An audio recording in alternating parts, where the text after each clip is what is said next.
welcome back to Parenting for the Present. I am so excited about our guest today, Mandy Grass. If you have ever felt like your child's defiance, whining, or refusal to do homework is pushing every single button you have, this episode is for you. Mandy, thank you so much for joining us today. We are so excited to have you on.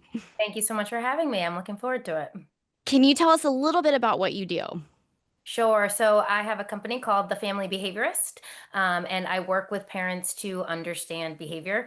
I am a board certified behavior analyst, and I'm mom to three kids. And so I'm well versed in the challenges parents are facing. And I think a little bit of that background about why behavior occurs and how do we go about changing it can be really beneficial for some of the families you work with.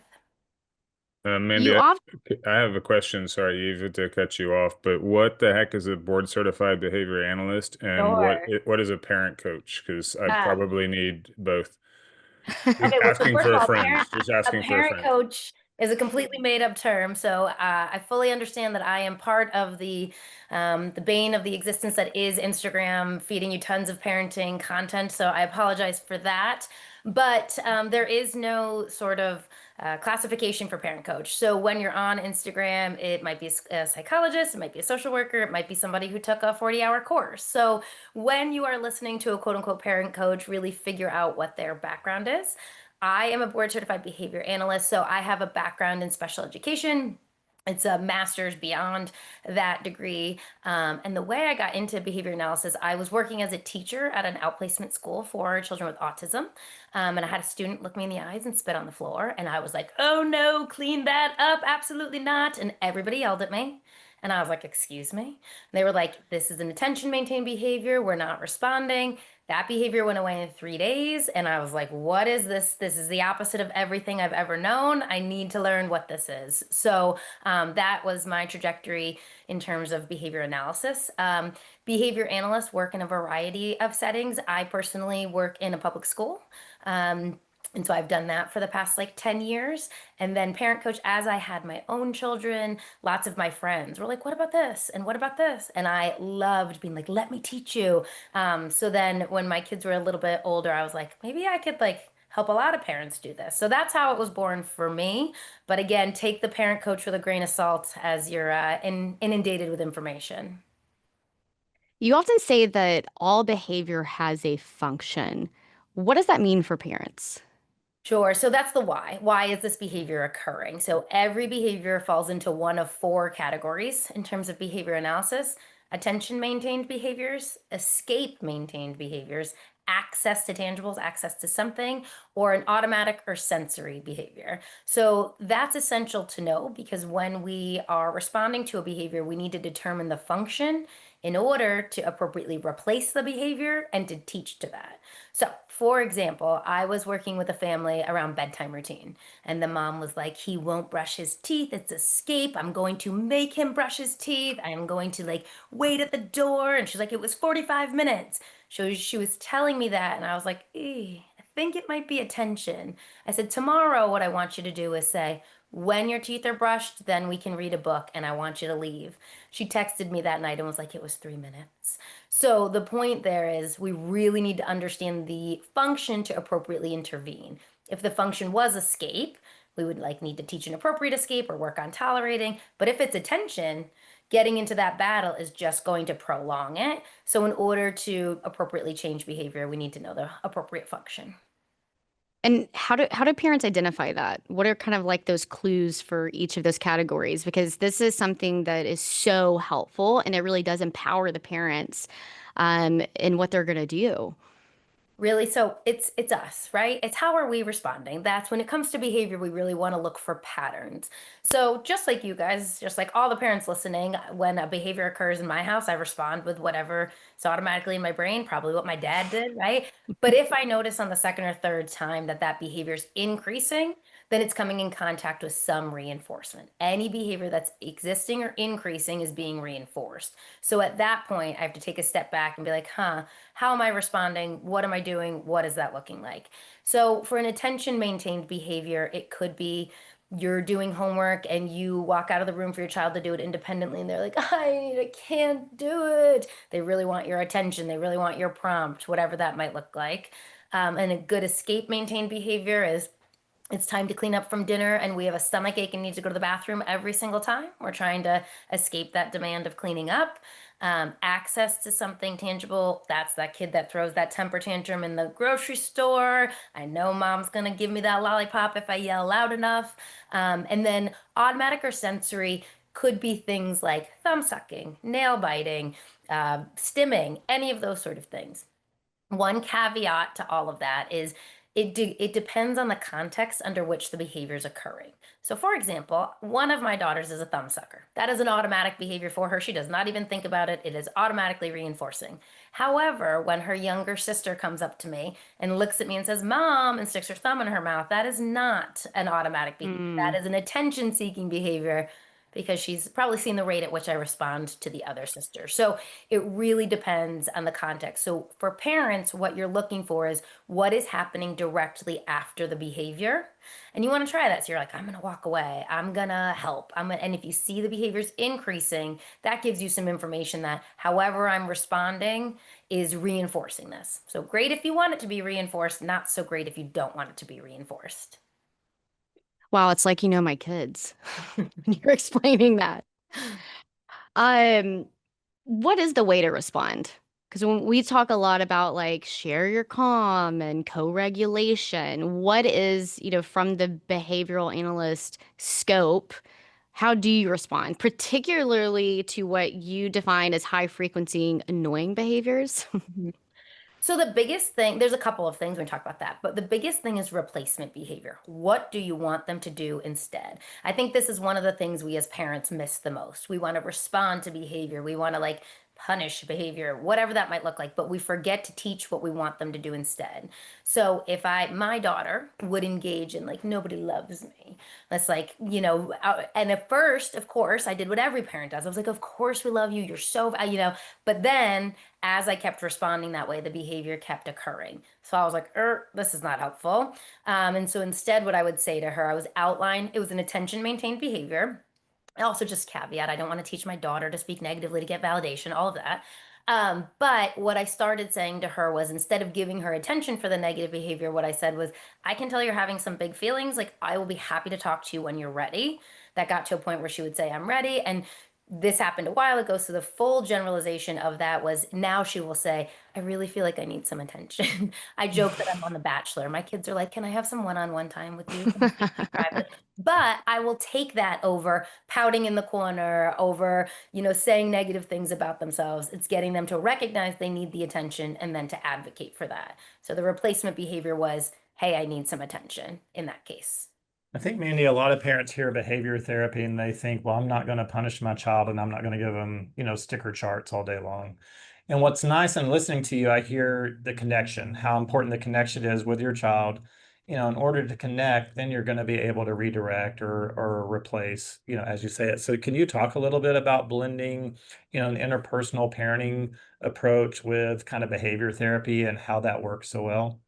Absolutely. So what I actually say is validate and replace. So your every feeling is fair. It's okay for you to be upset that the crayon broke, right? And so it doesn't need to be like, don't cry, the crayon broke, it's not a big deal. But it also doesn't need to be, oh my God, what are we going to do? It can be both. It can be like, hey, that is upsetting. It's okay to say, I'm mad about this. It's okay to stomp your feet. It's okay to maybe even cry.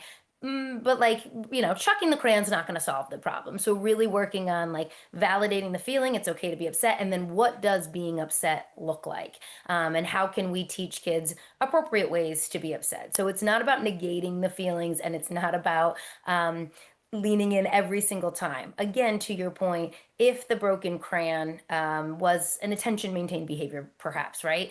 That we are teaching our kid, we are actually almost reinforcing being inconsolable or so upset. And our goal really is to teach them how to cope with those feelings in a healthier, more productive manner.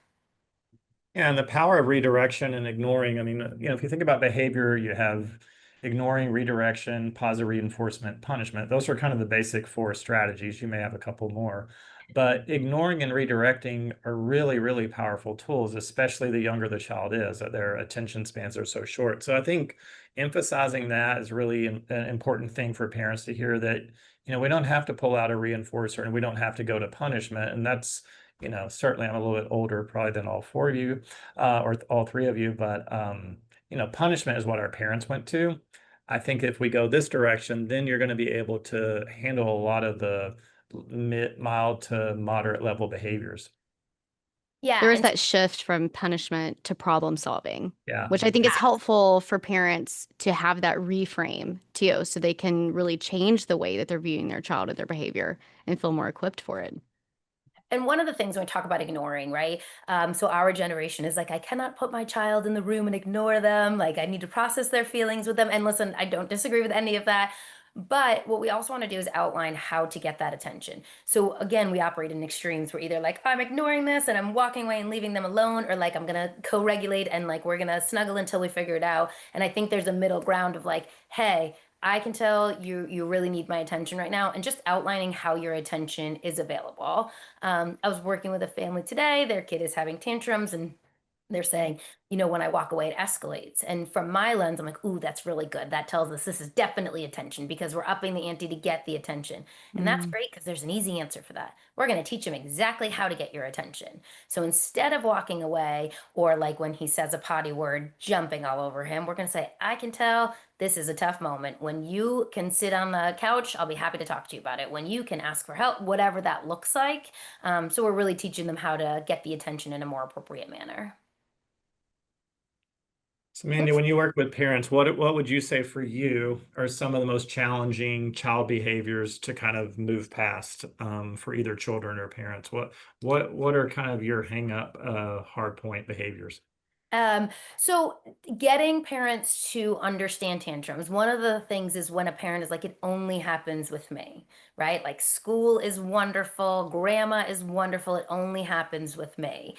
So really being like, okay, great news, right? We're not talking ODD because it's not happening everywhere. So what are we talking about? What are the environmental factors contributing to this? And again, and I don't disagree with this, like they feel safe with me. They do, true. But there's also an element of how we're responding that is increasing that. So we want them to feel safe and also be able to get their needs met more appropriately. But yeah, that's some of the biggest ones. And then, like I said, I have a background in special education, so helping parents navigate how do I go about diagnosis, or how do I go about getting support at school, all of those sort of things, or especially our girls with ADHD, where they're like, school's not saying anything, and especially second, third grade, I'm like, okay, well, these are still the things to look for. These are still the ways you can advocate. These are still the avenues you can explore. Can we continue that discussion? You mentioned you have a kid with ADHD. For anyone listening and or watching, I encourage them to go check out your social media because, like you've mentioned, there's a lot of really good stuff on there. You had a post recently talking about ADHD and shame, and that kids, with kids that have ADHD often look like they're being defiant, but they're not really trying to be defiant. So could you talk a little bit about ADHD, shame, and defiance? Absolutely. So my 9-year-old daughter has ADHD. She was diagnosed in first grade. I give her first grade teacher a ton of credit because I missed it. So for any other professional that's in the field, I did not notice it at all. In hindsight, I'm like, of course. But I will say I have learned more about ADHD with her the past few weeks, past few months, than I have with all the students that I've worked with over the years. ADHD in girls in particular is largely underdiagnosed, which I'm sure you guys can speak to better than I can. And I know that my daughter was, again, she had a fabulous teacher, but her second grade teacher was like, it's not that big of a deal. And I was like, comparatively, but so what I'm noticing is this trend of like, oh, they're just defiant, oh, they're non-compliant. And again, I write behavior plans. I'm well versed on defiance and non-compliance. And it's not that. It's just high rates of distractibility, inability to maintain that focus. So for my daughter, one of the moments that this kind of came to a head was we'd asked her to get out of her soccer uniform like numerous times. And then like 20 minutes later, I look outside and she's genuinely like chasing a leaf or something through the yard. And I was like, what's going on? And there was a moment of like, she's refusing. And then like, as I watch her, like bumbling along in the yard. I'm like, oh, we just can't get out of our own way. Like we just can't get out of our own way. So for her, again, it's a good reminder to me. I got to write this down for her because she will tell me, you're giving me too many directions. What do you want me to do? And I'm guilty, as hopefully many parents are. I'm like, I got to take the chicken out. I got to switch the load of laundry. I got to take the dog out. Who fed the dog? And so I'm like, hey, Lola, can you feed the dog? Can you go get your homework? Can you get out of your soccer uniform? And giving her three oral directions like that is a non-starter. Like we will be lucky to get one of them. So I took my own advice the next day and I like wrote it on a sticky note for her. So that was one incident. And then the other incident was I'd asked her to put a tape measure away.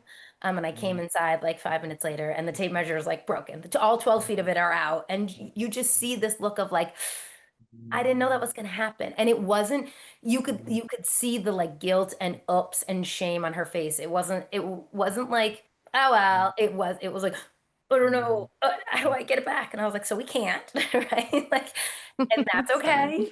But so again, all of that back to replacement behavior. So when several incidents like these happen, that's I'm like, okay, hey, Lo, when you want to figure out how something works, you could just say, hey, do you know how this works? Or can you show me? And I'll let you pull it out. But I also might explain to you when you get all the way to the end, it has this mechanism that like once it goes a certain distance out, it won't go back in. But just teaching her to like sort of ask for those things.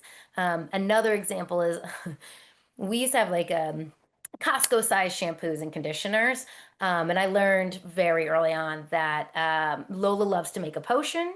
Lola loves a lotion, an aloe, a powder, anything she can get her hands on.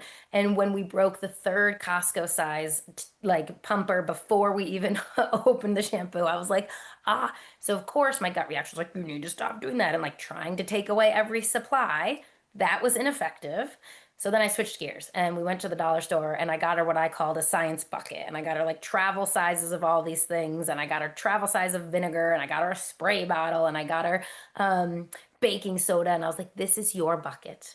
Make anything you want to do, you can do in this bucket. Leave it outside your door. I will clean it. First of all, she took the quickest shower she's ever taken in the history of bedtime.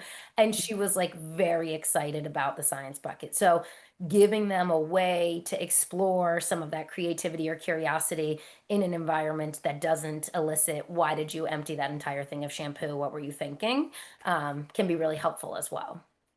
When you had a post over something like that, I actually took that and used it with several clients for kind of like a destruction box of like, I'm not telling you you can't destroy something. I'm telling you you can destroy whatever you want in this box. Yeah. And that was so helpful. I mean, that was like, I took that from you and I feel like I implement it all the time. Just that concept of like, I'm not even going to activate that demand avoidance, but you're going to do this within like maybe a safer way, less annoying way for me. So I really love that because it really does give them that autonomy or the ability for them to finish a chain of behavior, so they can explore and kind of meet that tangible need. Yeah, so exactly, access based, right? Another example is last year we had trouble with my daughter turning off the TV. And like I have a strict TV rule. You don't turn it off, you don't get it. So I was like, great, no TV tomorrow. She got TV back, didn't turn it off, great. No, on the third day of like no TV tomorrow, I was like, this is in effect. This is not working. So again, that was an access based behavior back to those functions. So instead, I was like, listen, tomorrow you have four opportunities for TV: 8 a.m., 10 a.m., 1 p.m., 4 p.m. You get it 8 a.m., no questions asked. You turn it off appropriately at 8 a.m., you get it at 10 a.m. Turn it off appropriately at 10, you get it at 1. Oh my God, a totally complete game changer. We turned it off, no problems turning it off, and then we were able to like generalize and get back into our TV routine. But sometimes the function was attention. Access. It's appropriate to take away the access. But again, I had to be like, I'm not teaching her how to get off. This isn't solving the problem. We need a different approach. And we field a lot of questions about homework. So be curious to hear about your homework hacks and helping parents proactively set up homework to be successful. Sure. So my biggest homework hack is having for especially if you're ADHD kids, I want you to have two timers. I want you to have one that counts up and one that counts down. And I want you to set, I don't want it to, I don't know, I want it to be time based, not task based. And I want it to be, we are just going to work for 10 minutes. However, Every time you get up, you walk away, you put your pencil down, you stare off, I'm going to pause the timer. So your timer that is counting down is going to be paused. Your timer that is counting up is going to be hidden and be counting up. And you are going to just work for 10 minutes. And when that 10 minutes is up, you're done with the homework. And I want you to use that opportunity to show your kid, especially a second or third grader, that was 10 minutes, that took us 23 minutes, right? How to use our time more efficiently. I also think a lot of those ADHD hacks, in terms of like, we need to chunk, we need to deliver one page at a time. We need to look, if we have 4 homework assignments, we are going to take a break after school, and then we're going to do our spelling words, and then we're going to have some dinner, and then we're going to do 5 math facts, and really making it feel less insurmountable by delivering it in smaller increments. And that really does come up a lot for us, especially on the therapy side of what we do, where parents do describe homework as being a battle. And it does impact their relationship when they're trying to switch hats and roles of like teacher and parent. And then we do start to see some of those behaviors surface. What do you think the difference between helping and rescuing is? Because a lot of parents will say, "Well, I'm tired." So we have parental fatigue, and Mhm. I need them to get it done. It's just homework. It's just for a grade, and we can actually learn something later. So what's the difference between helping and rescuing in these situations? So I think to your point in that example, we need to examine the function of our behavior. And if Mm, the function of our behavior is escape, I do not want to deal with this, right? So when we can recognize that, we need to put some systems in place. We also need to think about what our end goal is. So is our end goal independence in the homework? Is our end goal sitting and working for 10 minutes? Is our end goal, independently getting the work out, and incrementally sort of going there from there? It's important, I think, that you meet your child where they're at. A lot of parents that I work with will be like, but they're getting it wrong. You're not the teacher. You're just here to set up the habit of doing the work. And so, whatever that routine is, making it as predictable as possible. And if it's wrong, like if the teacher wants to reach out if there's something, but a lot of times we're like, we feel the need, that's not how Miss A taught it, and now we are into this mm. like cyclical battle. So again, really prioritizing, what do you as a family want to get out of homework? On the, And go ahead, Eve. you hit on something there too about what is the function of the parent's behavior. And so, really, it's kind of a parallel process of identifying their function and ours, because I know the function of my behavior is escape because I don't want to deal with the Right. temper tantrums.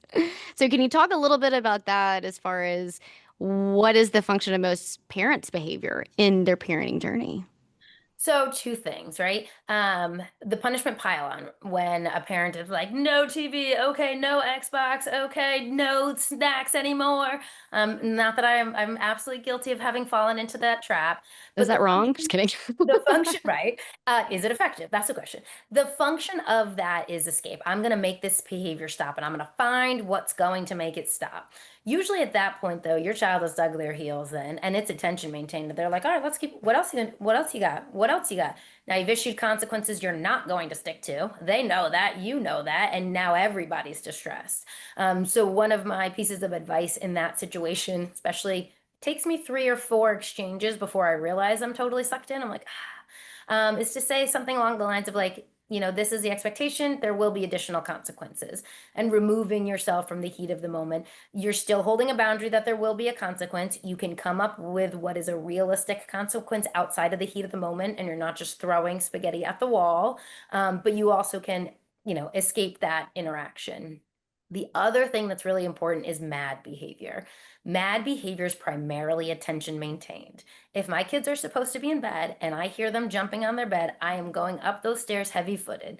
I want you to know I'm coming. So, same things for parents and children. Like, I'm guilty of the lecture, and I've given my daughter carte blanche to tell me when I'm piling on. And man, nothing takes the wind out of my sails like that. She's like, Mom, you already said that you're piling on. What am I supposed to say? No, I am not piling on, and listen to the rest of this lecture. I'm like, oh, okay, good point. Like, so really just being mindful of like, what are we trying to get out of this interaction? I love I see myself that with the iPad, and then later I'm like, oh, why did I punish myself Yes, at the end of it? exactly. I love it that you've given your daughter like an insight into your tools and like to be able Oh, to call you call you out on that's great. Um, on the kind of continuing the school and homework theme, one of the, I think, most frustrating phrases in the English language for a parent of a preteen or teen is, I've got this. Because especially when we're lacking some executive function skills, that seems to be a coin flip. And I don't think that phrase is supposed to be a coin flip. So you've got these kids that are struggling in school, and you've got a parent who is like, well, I'm just going to sit on you, and I'm gonna micromanage all of this. So taking a short-term and a long-term view, you actually had a really good post on this too on your Instagram if people want to go check it out. But you talk about having, I think you called it like a power school timeout, which I didn't really know what that meant, but like the parent taking a timeout, maybe taking a week or two and saying, okay, if you really think you've got this, show me. And then after that amount of time, if you don't have it, then we're going to have a sit down and really figure out how to do this. So how can a parent find that balance between, oh my God, they just failed a test and I've got to like get in there and get and help them versus they need to fail and figure this out on their own? Sure. So Power School over I'm in Connecticut is like the school system where everybody puts grades in. And so if you are a parent who is getting alerts, or if you're a student who's hyperfixated on those grades, my advice for both parties is to like give yourself a designated time to check Power School. Maybe it's Friday afternoons, maybe it's Tuesday. Turn the alerts off and turn the like obsession off. So Power School or any sort of grade book invites this like, I turned it in, she didn't update it, that's not accurate, all of those sort of debates. But to your point, and the post that I made was sometimes you have to let them fail. Now, I have a very unique perspective on this because I was that student. I am dyslexic myself. I was I mean, I don't know what my parents were thinking sending me to college. I was like an executive functioning nightmare. I once had a teacher at a conference be like, I did not tell your parents how many assignments you were actually missing because I could tell how it was going to go. So I understand both sides, but there is an element of our responsibility is to give them the tools. And sometimes, especially with ADHD or executive functioning, it might take a minute to find the tool that they're going to use. But at some point, they have to take the ball and run with it. So saying to them, especially if your kid's like, I've got it, you're being nuts, saying, okay, I'm going to give you 2 weeks and let's focus on one subject. If that Spanish grade is still below a 70 in 2 weeks, then we're going to try it my way. But we have to let them find their systems, and it might not be the system you've created or you think would work best. When it seems like early what you were talking about, just the concept of taking data or doing an experiment and giving children the opportunity to kind of be reflective themselves. You know, Mandy, you know it better than anyone. BCBAs are expert at taking data. And so I think teaching children to kind of self-analyze or evaluate their functioning and then implement a plan and assess the plan is really pretty powerful tool.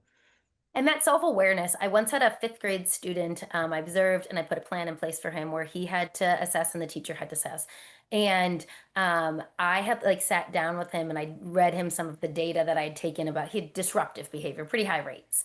And he was astonished. So we did 1 week of like teacher assessment and self-assessment, and it was almost like seeing in black and white the frequency at which it was happening like almost extinguish the behavior immediately. But really giving him the sense of the teacher being like, no, this was really bad. And when I say really bad, I mean quantifying that. Was it 5 or less reminders? You know, what did that really look like? So there was a rating scale and he assessed and the teacher assessed, and it really gave him some perspective that he was lacking.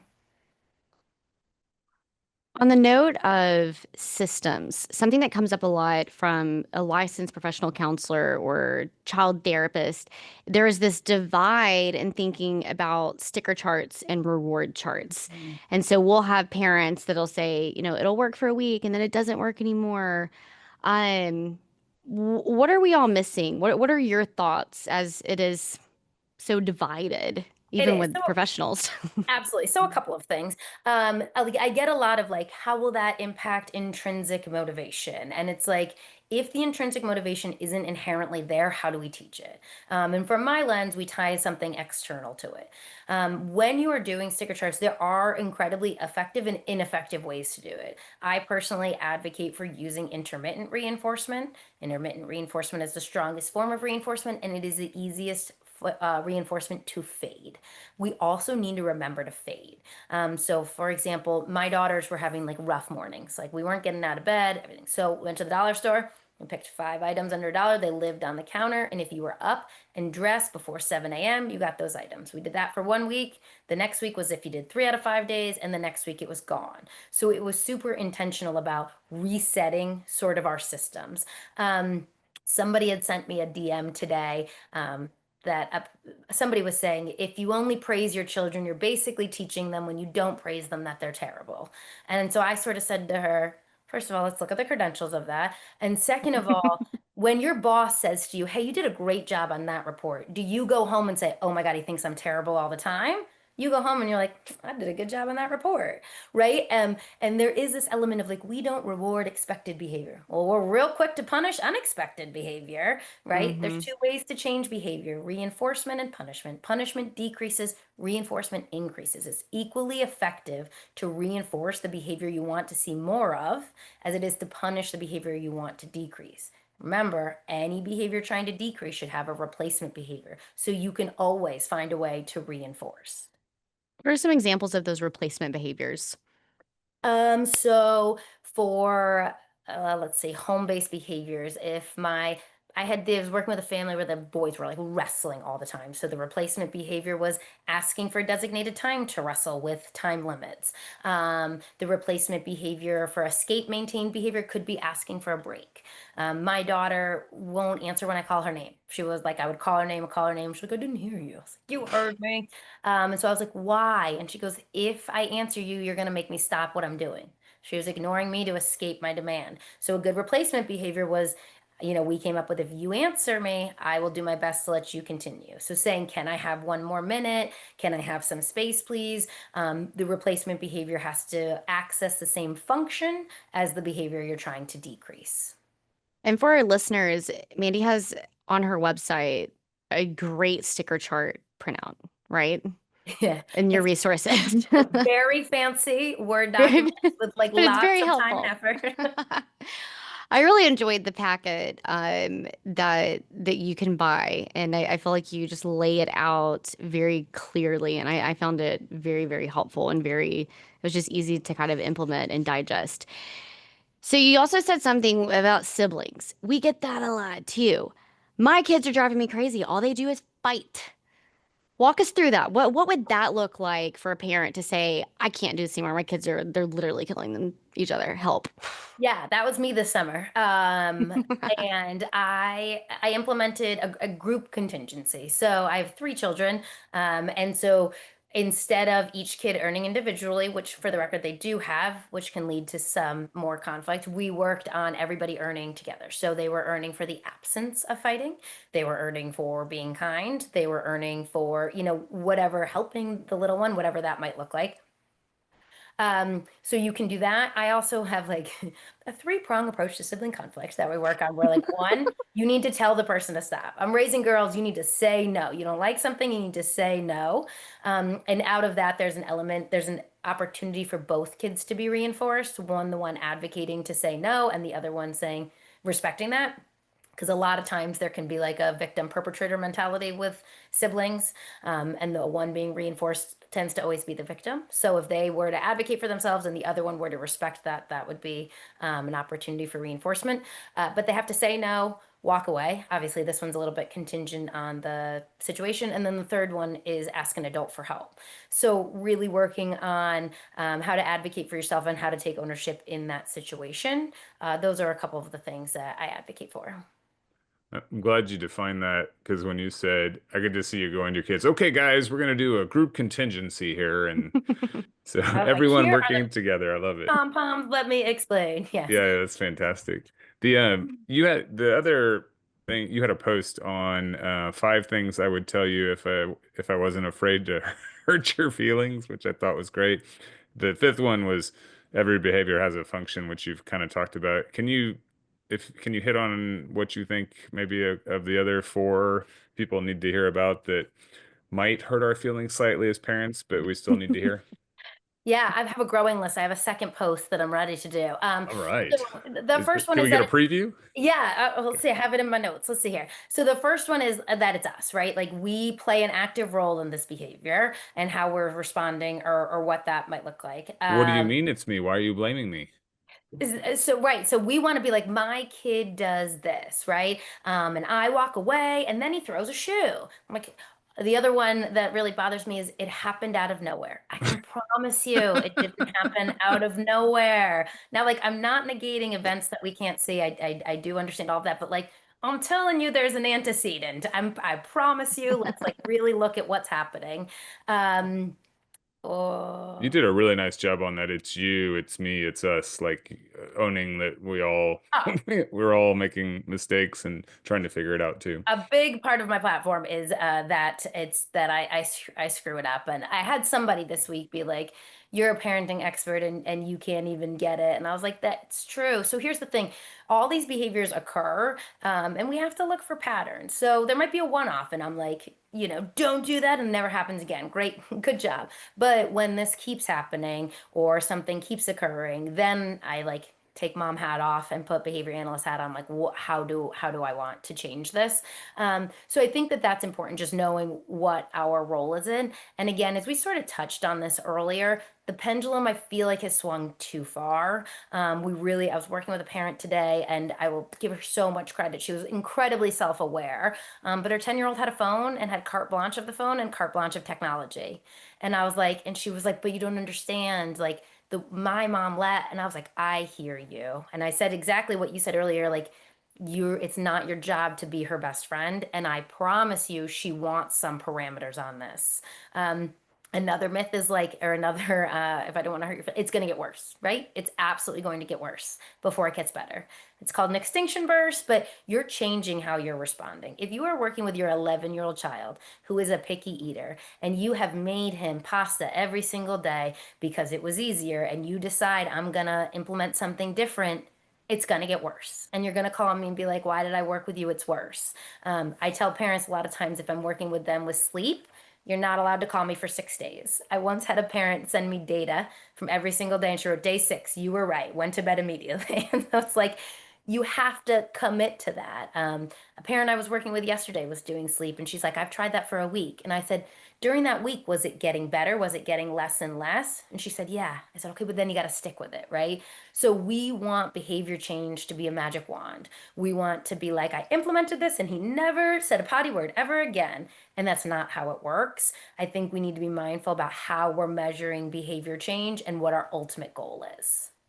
The other one that you mentioned was responding inconsistently is the worst thing you can do. I know. So I hate when I say it's the worst thing you could do. And even when I'm on meetings with parents, I try not to say that. And I'm guilty of it too. Like, let's not act like my kids are watching a show right now. It's the worst thing you can do because it's intermittently reinforcing. And intermittent reinforcement is the absolute strongest form of reinforcement. It's a slot machine. And so if your child asks for the iPad and 90% of the time you say no, but randomly you say yes, ooh, it worked. If your kid is throwing a tantrum, if your kid is like begging for the candy, and like in your head, if they beg hard enough, you're going to give in immediately. Give in right now. Do not even bother because otherwise you're teaching them if I nag and I poke for 20 minutes, at 25, she's going to say yes. So guess what's going to happen next time? He's going to poke you for 30 minutes. So we really want to be mindful of that. I have children. I am absolutely inconsistent. I like do as I say, not as I do. But again, with those patterns, if you're like, oh, this is terrible, how consistent are we being in our responding? And that's so true because for kids, no doesn't mean no, it means not right now. And Hmm. and they really live by that. Two of the things that I find that I personally struggle with my three kids is whining and disrespect. Can you kind of walk me through that? Because I feel like that also comes up a lot in our office. So the one thing about disrespect is that it can be incredibly subjective, right? So you're like, I'm the queen of that's rude, right? And now my kids say, was that really rude or was she just saying her feeling, right? So as often as we can, modeling a replacement behavior. So sometimes what we do when our kids like, this for dinner, you're like, excuse me, try again. They're like, this for dinner. I'm like, great, now we did it twice. This is not helpful. So instead, we could be like, your kid is like, this for dinner. You'd be like, hey, that's a little bit rude and it hurts my feelings. Instead, you could say, oof, this isn't my favorite. Like, again, giving them an out. They don't like the food. They don't have to like the food, but they can appropriately or respectfully say the same thing. As for whining, I have a very sensitive 4-year-old right now.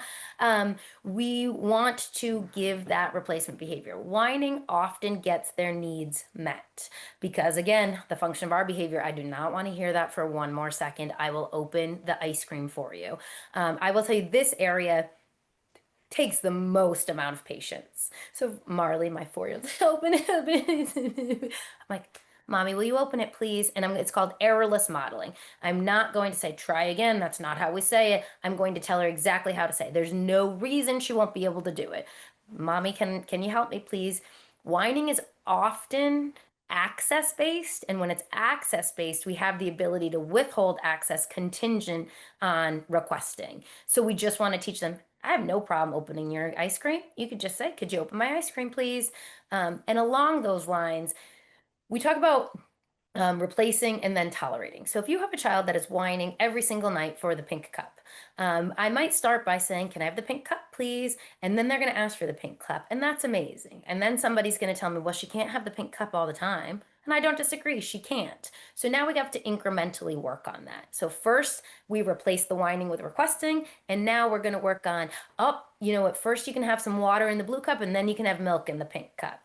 And we also don't need to operate in extremes of like, you can have the pink cup on Tuesday. It can be, you can have it for lunch, but not dinner, and incrementally work on tolerating that denied access to that favorite item.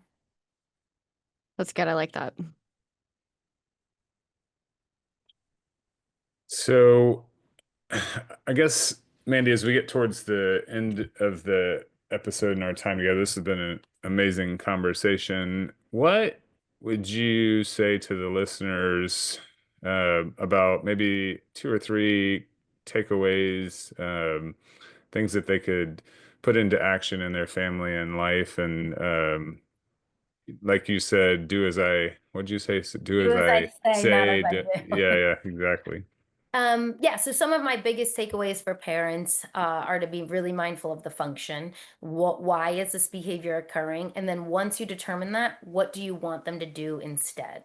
And then explicitly teaching that. So I determine it's attention. I want to teach them to ask for attention, and I'm going to model asking for attention, and then I'm going to reinforce that. And maybe that's praise. Maybe that is a sticker. Maybe that's, I don't know, something else, but really work on reinforcing that behavior. And the last thing is you have to have realistic expectations about both behavior change and your earning criteria or where you're starting. One thing we didn't really touch on today is shaping behavior.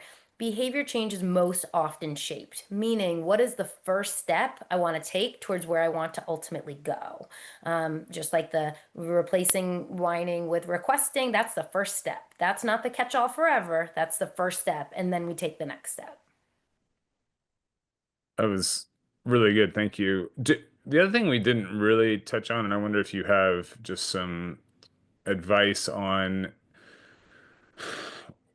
I think we mentioned maybe a timeout in terms of like in the I've got it preteen teen discussion, but like if you're a parent thinking, okay, and I heard you talk about on another podcast a little bit about um, capacity and I mean the other thing is right, we know based on okay, are we rested? Have we done our exercise? Or have we meditated? Blah blah blah. So when you lose your marbles, going back and repairing the relationship, but anything in terms of how to try to bring yourself down and some of those comments about, hey, mom or dad needs a little bit of time here, or coming back to it and also to emotionally hijack people, that's not going to work really well, right? So any practical advice there? Right. So there's two things that I would focus on there. Name without blame and modeling like your own coping strategy. So one thing I say a lot is like, I'm getting very overstimulated right now. And now when I hear my daughters do it, it makes me chuckle because it's weird to hear a 4-year-old say that. But you want to model those coping strategies. Like, hey guys, like I'm feeling super frustrated. I'm feeling really overstimulated. We need to like turn the music down, whatever. And then the other thing is being really mindful about not blaming, not like, I got mad because you weren't listening, Right. because my behavior is my responsibility, and saying like, I got mad, period. These are the things we need to work on. One thing I used to do with my daughters, we would rate our mornings as really good, just okay, or not so great. So we would get in the car and we'd be like, this morning, was it really good, just okay, or not so great? And if it was not so great, we would each talk about something we could have done better. So for example, it'd be like, I definitely did not get up early enough for this to be an effective morning for everyone. And then each kid would talk about, I changed my outfits too many times, or I couldn't pick breakfast, or whatever. And the only thing there is like making sure you're rating it on the good days too. Because then I'll get in the car, be like, how's today? And they're like, not so great. No, no, it was great. I think it was great. Don't you think it was great? But really working on you're not perfect and that's okay. And let's talk about how when you get dysregulated or your kid gets dysregulated, how they move on so much quicker than we do. I lost my marbles about a uniform and I like feel so embarrassed about it still. And it was a month ago. And I apologized to my daughter that night and we repaired that night. And the next morning I was like, hey, I'm like, thought I'm so sorry. And she's like, we already talked last night. I was like, not over it. I'm sorry. So yeah, you're not going to be perfect. And all you want to do is redirect and model, what those healthier strategies look like.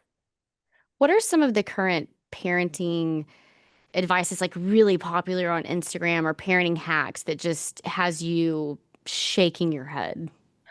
So one of the ones is like, you can be mad, but we don't hit. Love that, right? We can be mad, we don't hit. What do you want them to do? I am such a proponent of like do statements. You can Hmm. be mad and you can. You can punch a pillow, you can scream into a pillow, you can go away, you can tell me you're mad at me. What does that look like? And I think we forget that we need to teach that and we assume that sometimes. We assume if I say don't run, it means walk instead of just saying please walk. That's the replacement behavior idea, right? Yes. Hmm. And you said it one way, the feeling is fine, the behavior is not. I've heard also, I think it was Eliza Pressman say all feelings are welcome, all behaviors are not. But Yes. then to Hmm. your point, if I don't tell you what my expectations are, what is a replacement behavior, sort of leaving them hanging. You said, Right. well, I can't hit, what can I do? Right. And that's where we up the ante, right? Or you Right. keep particularly educated who's like, well, I'm not doing that. Or they bite, and you're like, okay, well, you can't, okay, you can't hit, you can't bite, you can't. All right, look, we can go on. This list of what we can't do is going to be ever growing, especially as our kids grow. And let's instead focus on what we can do and how to appropriately like feel all those feelings and what to do with them. What are your thoughts on gentle parenting? So I think the premise is great, right? And I think um, it exists for a reason. I think our parents, the generation before was very authoritarian. But the thing is, we still need to implement boundaries. We can't just everyone's going to have lots of feelings. I have 3 kids. If we had time to like lean into every single feeling, I mean, we wouldn't get out the door, right? So maybe that means having a designated time to discuss those feelings. My daughters and I have a journal that we pass back and forth. Like, again, we're not saying don't. How do we give an appropriate time to do that? I have a student who has like an escape maintain. He loves the nurse. He goes to the nurse all the time. And there's some elements of like he needs that connection. Totally. He also needs school. So how can we? So my plan was like great. He has 3 proactive check-ins at the nurse. He's at 8 a.m., 11 p.m., and 3 p.m. And he's going to go at 8 a.m. We're going to make sure we're going to check him. We're going to validate him. We're going to make sure he's okay. If he has an ailment between 8 and 11, we say, hey, bud, your time to do that it is at 11. So we are like meeting the emotional need, but also shaping that it can't always be an escape. So we really want to thread that needle because we could unintentionally really reinforce behaviors we don't want to see. And we see that a lot. And we use the term accommodations as, what are you accommodating that's actually reinforcing the behavior? Because as a parent, when we make accommodations, we think we are helping. and we are unable to see how we are reinforcing that behavior. So I kind of see this dichotomy of I'm gentle parenting. I'm afraid of my child. I don't want to hurt their feelings, or I feel like if I do this one thing, I'm going to run their life. And they don't implement that replacement, that shaping, that consequence to be able to not reinforce that. So I feel like that is something that we are seeing a lot of, especially coming from the generation. I don't know about you guys. My mom made us decorate our spoon, and that wooden spoon would sit by the stove and haunt us. And she never used it, but it was always like, you're going to get the wooden spoon. And it's just so different now. I just think that culturally and socially, we're just in a different place in parenting. We also get caught up in like, if I don't fix my 2-year-old, this will be the rest of their life, or the 5-year-old. Today I was working with a woman, and her son didn't like the way he drew his J. And I was like, and she was like, so I just told him how great it was. And I was like, okay, so you make dinner and you hate your dinner. You think it's disgusting. And all your husband tries to do is tell you how wonderful it was. And you're like, I ate that dinner. Like, it's not good. I was like, it's okay to be like, he doesn't like it. Like, if you want to throw it out, that's okay. And she's like, well, what about grit? And I was like, he is fine. Let's look for patterns here. Like, if every single time he makes a line that isn't perfect, he's throwing it out, then we're going to have to talk about desensitization and how do we get him used to making mistakes and how do we, but we don't need to be so inundated with that. That parent I was talking about earlier, she is afraid of hurting her daughter's feelings. And like they're at a pretty crucial point. Her daughter's like swearing at her now. And she's like, she would not do that to any other adult. And I was like, then we have to look at like what is happening here. How are we responding? Well, I don't want to lose it. Great. You don't have to lose it, but you can still hold a firm boundary, right? You can still say, the phone is accessible contingent on appropriate language. And right now, this is not appropriate language. It doesn't need to be punishment on taking everything away. It doesn't need to be yelling or screaming, but it can still hold a boundary and have a consequence for those type of behaviors.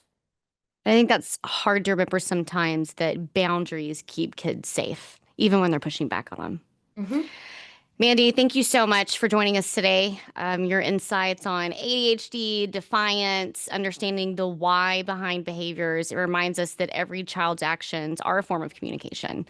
Thank you for that. Practical, hopeful strategies that parents can start using right away, from reward systems to recognizing high frequency behaviors that might just be cries for connection. To our listeners, we hope you walk away feeling empowered to see behavior through a new lens, one grounded in compassion, structure, and understanding. And if you'd like to learn more about our guest, Mandy Grass, tell us where they can find you. Sure, on Instagram and TikTok at The Family Behaviorist or my website, thefamilybehaviorist.com. And can you tell them a little bit about the packet that I got to go through and I bought? Because I just thought that was so helpful just from Yeah, a parent. You don't need to have a license to be able to understand it. Can you just do a little bit of sure. plug on that one? Yeah, so I have a course called the Behavior Basics. It's a video course and it comes along with a PDF, or you can just buy the PDF. And really, what it is all the common themes I was talking to a lot of parents about. Now, it's not specific, there are some examples, but it's not like dealing with tantrums. It's more like if you learn how to understand behavior, you can apply it to any behavior, even your husband's, as it's occurring, right? What is the function of this behavior? How do I replace it? How do I teach the skill that's lacking? And all, how do I reinforce that? What does that look like? How to appropriately reinforce all of that sort of stuff. So it's called the Behavior Basics, and it just sort of breaks down some of these basic 101 concepts to give you an understanding of why behavior occurs. And I can attest, I used it on my husband and it worked beautifully. Perfect. So, all right, Mandy, thank you so much. We Thank appreciate you you coming so much. on.